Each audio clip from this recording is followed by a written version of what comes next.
Uh, I'll just, I think, say a few words, more to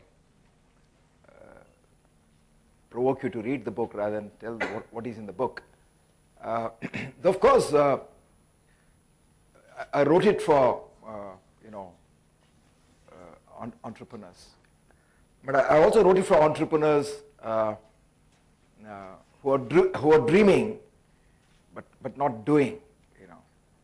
So between the dreaming and the doing, I mean, if you lack the latter, you have everything, you lack all. So you see, we need vision, we need dreams. Dreams is what keeps us going. But your vision has to be combined with venture. Like Václav Havel said, it's not enough to, stair up the steps. You must step up the stairs.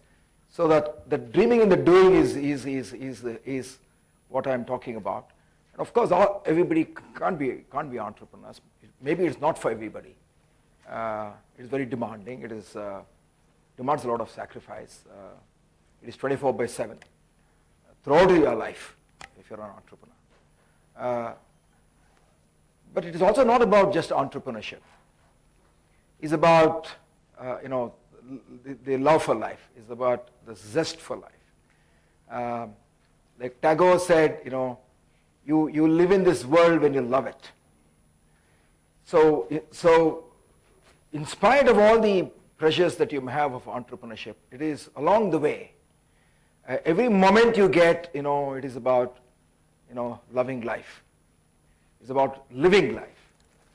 So in another place, he very famously says that if you shed tears when you miss the sun, you also miss the stars. So it's all about grasping every second that you have in your life, of living it intensely, living it passionately, and getting joy out of your life in not some distant destination of reaching that great moment of happiness. It is that happiness is in everyday life. It is in taking a walk in Lal Bagh and going to a Udupi hotel. It is in the very midst of your crisis, when you know that there is a crisis, and at the very midst of it, if your friend comes, you forget everything and have a campfire and have a drink under the stars. So all the book is about not just entrepreneurship. It's all about entrepreneurship, but all about entrepreneurship in the context of living life with zest and with passion. And it is also one thing that comes through I'm now talking about in hindsight, is that you're not finished when you're defeated. You're finished only when you quit. You're never finished when you fail.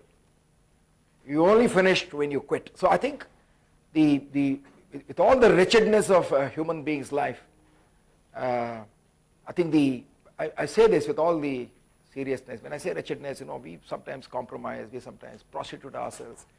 We go along because of political pressure, because of all kinds of, but in all of us there is this calling for rising above ourselves, for the things that always appeal to human beings, about honesty, honor, courage. These are the things that appeals to all of us. But we always find ourselves, short of it. We always find ourselves falling short of those ideals.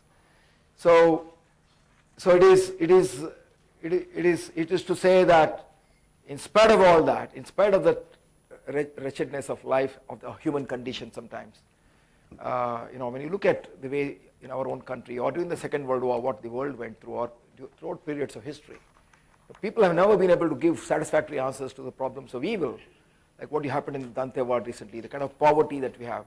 What is it that is there for us as entrepreneurs to do? So your solution, your salvation is in action and not in despair. You can't lose yourself in despair. You have to lose yourself in action. All, I think, wisdom is in perennial enthusiasm. That is, I think, that is the wisdom of all ages, that you have to get up every day and not lose the energy for life, not lose enthusiasm, for life, and find that strength deep within you to do what you can.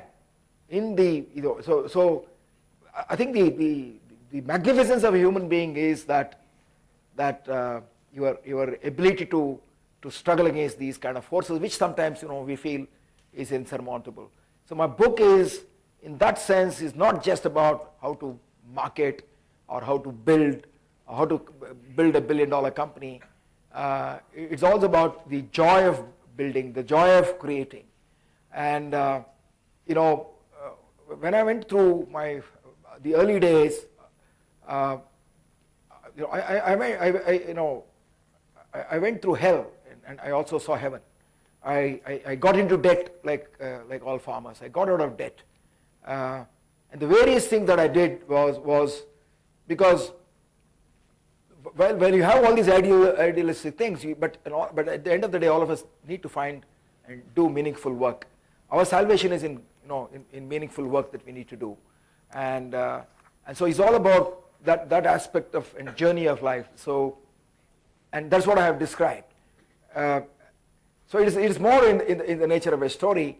It is not a prescriptive book where if you read it, there's an answer to life. It is probably the wrong way of. Probably you will be a failure if you say I'll replicate that. In the sense that you will fail rather. That you are going to find your own path. You have to beat your own trail. You have to discover your own dreams, and it is also about a generosity of heart and an admiration for things, for the good things in life. Because there's so much of ugliness, we become cynical, and cynicism is slow suicide. So you need to have this generosity of heart and admiration for the good things of life, and that good things and admiration could be, admiring the good people around you. It could be a person, somebody like Narayan Murthy, for example, or it could be the great things of life, great music. I remember when I was in my farm, when I was really, when it seemed no way out, I would take a bus at night and come all the way here to Bangalore because there was a Bhimsen Joshi concert, or a Samangudi Srinivasa concert, or a M.D. Ramanathan concert. So I just came. So you find happiness in life by forgetting, and you forget, and you forget things through friendship. You forget through things like through music, and that's the reason I'm all along in my book. It is about the joy of creating and joy of building, rather than typically I'm not undermining those books. It's not as to how to market or build a brand, and the most certain way of failure is that many people have said it, but I think the one who said it, I think extraordinarily well, was Einstein, who said that, he said, I'm not a genius, I stay with the problem longer. I'm infinitely more curious. So it's not just having the talent. Talent is not enough. Even for the genius, there's no shortcut.